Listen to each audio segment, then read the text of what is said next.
بسم اللہ الرحمن الرحیم۔ السلام علیکم خواتین و حضرات، آج ہم استاذ امین احسن اصلاحی کی تفسیر تدبر قرآن سے ایک خاص اسلوب کا مطالعہ کریں گے اور ان کی تحقیق کی ضمن میں سمجھیں گے۔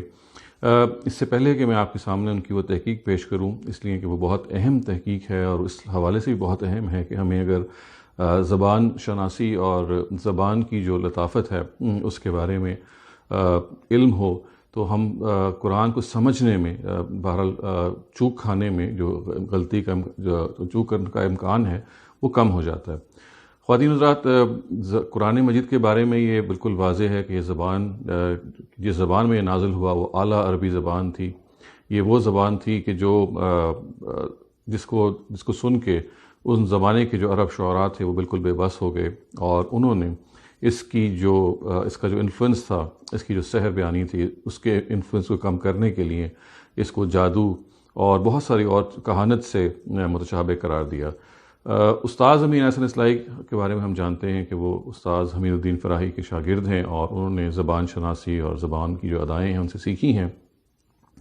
اس سے میں آپ کے سامنے جس اسلوب کی طرف توجہ دلانا چاہتا ہوں جس کو انہوں نے بیان کیا مختلف جگہوں پہ، اس کو اردو زبان کی ایک مثال سے سمجھ لینا چاہیے۔ فرض کیجئے کہ اگر میں یہ کہوں کہ آپ جھوٹ بولتے ہیں اور وہ بھی رمضان میں، تو اس کا کیا مطلب ہے؟ کیا اس کا یہ مطلب ہے کہ رمضان کے علاوہ جھوٹ بولا جا سکتا ہے؟ ظاہر ہے کہ نہیں۔ رمضان کا ذکر کرنے کی وجہ صرف یہ بنی کہ جھوٹ اور وہ بھی رمضان میں، گویا کہ ہم اس مفہوم میں اس کو استعمال کر رہے ہیں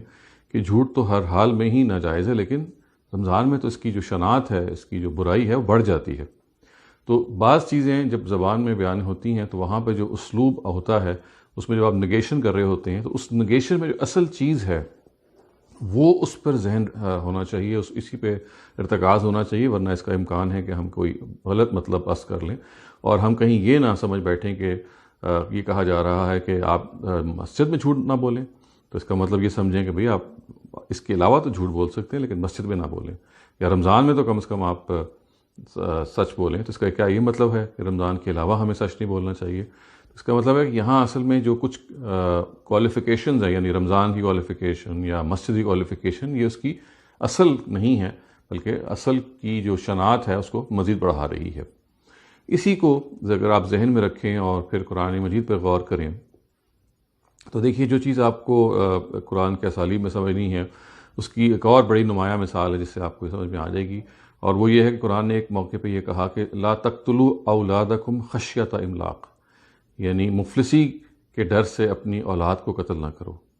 اب یہاں پہ بھی ظاہر ہے بالکل آبویس بات ہے، یہ ایک ایسا اسلوب ہے جس سے ہمیں سمجھ لینا چاہیے کہ یہ قرآن میں بھی ایسے ہی استعمال ہوا ہے، یعنی مفلسی کے ڈر سے اولاد کو قتل نہ کرو کا مطلب یہ نہیں کہ اگر مفلسی کا ڈر نہ ہو تو پھر اولاد کو قتل کیا جا سکتا ہے۔ اولاد کو قتل کرنا تو بہرحال ایک بہت بڑا جرم اور بہیمانہ چیز ہے، لیکن وہ بھی مفلسی کے ڈر سے۔ تو گویا یہاں پہ بھی خشیۃ املاق یعنی مفلسی کے ڈر کا جو لفظ ہے یہ صرف ایک چیز کی شناعت کو بڑھا رہا ہے، اصل حکم اپنی اصل پہ باقی ہے، گویا کہ اولاد کو قتل نہ کرو۔ یعنی یہاں پہ ایسا نہیں ہے کہ مفلسی کے ڈر سے تو اولاد کو قتل نہیں کرنا چاہیے اور کسی اور وجہ سے ہم کر سکتے ہیں۔ تو یہاں پھر قرآن مجید کا یہ اسلوب ہمارے ذہن میں رہنا چاہیے کہ کچھ چیزیں ہیں جو شناعت کے پہلو سے زائد ہو جاتی ہیں، اور یہاں پہ جو خشیۃ املاق کی قید ہے یعنی کوالیفیکیشن ہے کہ مفلسی کے ڈر سے، یہ قتل کے جرم کو اور سنگین بنا دیتی ہے۔ خواتین و حضرات، اسی کی ایک اور مثال سورہ نور میں ہے جس میں یہ کہا گیا کہ لا تکرہوا فتیاتکم علی البغاء ان اردنا تحصنا، کہ تم اپنی لونڈیوں کو مجبور نہ کرو کہ وہ بدکاری کریں کہ اگر وہ قید نکاح میں آنا چاہتی ہوں۔ تو یہ بھی استاذ امین احسن اصلاحی نے سمجھایا کہ یہاں پہ قید نکاح میں آنے کا یہ مطلب نہیں ہے کہ اگر وہ نہیں آنا چاہتی تو پھر ان کو آپ بدکاری پہ مجبور کر سکتے ہیں۔ یہ تو ایک مزید شناعت ہے کہ بھئی ایک طرف تو وہ خاتون جو ہے وہ پاک باز ہونا چاہتی ہے، نکاح کرنا چاہتی ہے، اور پھر بھی آپ اس کو پیشہ کرنے پہ مجبور کر رہے ہیں۔ تو اس کا یہ ظاہر ہے کہ شناعت ہی کا بیان ہے، یہاں ہرگز یہ بیان نہیں ہے کہ اگر وہ قید نکاح پہ نہیں آنا چاہتی تو پھر ان سے پیشہ کروایا جا سکتا ہے۔ اس کی خواتین و حضرات ایک بہت ہی نمایاں مثال جس سے ہمارے بہت سارے لوگوں کو غلطی لگی، وہ بھی استاذ امین احسن اصلاحی نے واضح کی ہے سورہ آل عمران کی تفسیر میں، اور وہ ربا کی آیتیں ہیں، سود کی آیتیں ہیں، اور اس خاص آیت سے لوگوں نے یہ مفہوم اخذ کیا کہ یوزری یا جو بڑھتا چڑھتا سود ہے، دگنا چوگنا سود ہے، وہی ناجائز ہے. اس کے علاوہ اگر سود کی شرح کم ہو تو اس میں کوئی حرج نہیں ہے. اور وہ آیت قرآن نظر آتی ہے کہ لا تأکلوا الربا اضعافا مضاعفا، تم سود کو نہ کھاؤ، ربا کو نہ کھاؤ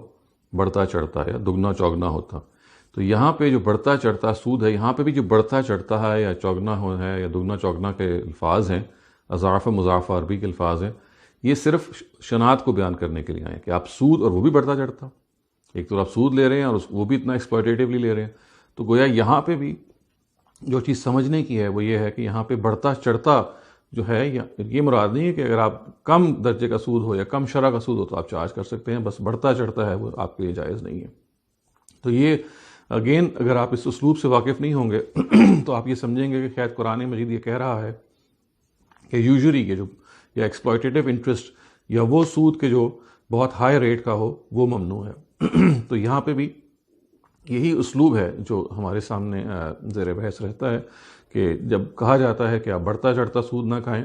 تو یہاں جو بڑھتے چڑھتے کی جو قید ہے یہ اصل میں نہیں ہے، اصل کی سے تعلق اس کا نہیں، اصل سے تعلق ہے کہ سود نہ کھائیں. لیکن بڑھتا چڑھتا جو ہے اس کی ایک مزید صفت ہے کہ آپ سود لے رہے ہیں اور وہ بھی بڑھتا چڑھتا. جیسے وہی میں نے آپ کو اردو زبان کی مثال دی کہ آپ جھوٹ بول رہے ہیں وہ بھی مسجد میں، تو مسجد سے باہر تو جھوٹ بولنا تو بھی اتنا ہی غلط ہے، لیکن مسجد میں اس کی شناخت بڑھ جاتی ہے. بالکل ویسے ہی کہ سود لینا بالکل غلط ہے، لیکن پھر آپ جب سود بھی لے رہے ہیں، غلطی کر رہے ہیں، اور اس سے بھی ایک عظیم تر غلطی یہ کر رہے ہیں کہ اس کو بھی آپ ایک ہائی ریٹ پہ لے رہے ہیں. تو یہ وہ زبان کا اسلوب ہے خواتین حضرات جو میں چاہ رہا تھا. استاد امیر احسن اصلاحی نے اپنی تفسیر میں جگہ جگہ بیان کیا ہے، آپ اس کو اچھی طرح سمجھ لیں. اور قرآن مجید کے بہت سارے مقامات دوسرے بھی ہیں جہاں پہ یہ اسلوب استعمال ہوا ہے. ان مثالوں کو اگر آپ سامنے رکھیں گے تو وہ اسلوب آپ کے سامنے رہے گا، اور آپ امید ہے کہ اس کی اصل حقیقت تک پہنچ جائیں گے، اور اس میں یہ جو کنفیوژن کا شکار ہم بعض دفعہ ہوتے ہیں انشاءاللہ وہ نہیں ہوں گے. اقول قولی ھذا واستغفر اللہ لی ولکم ولسائر المسلمین والمسلمات.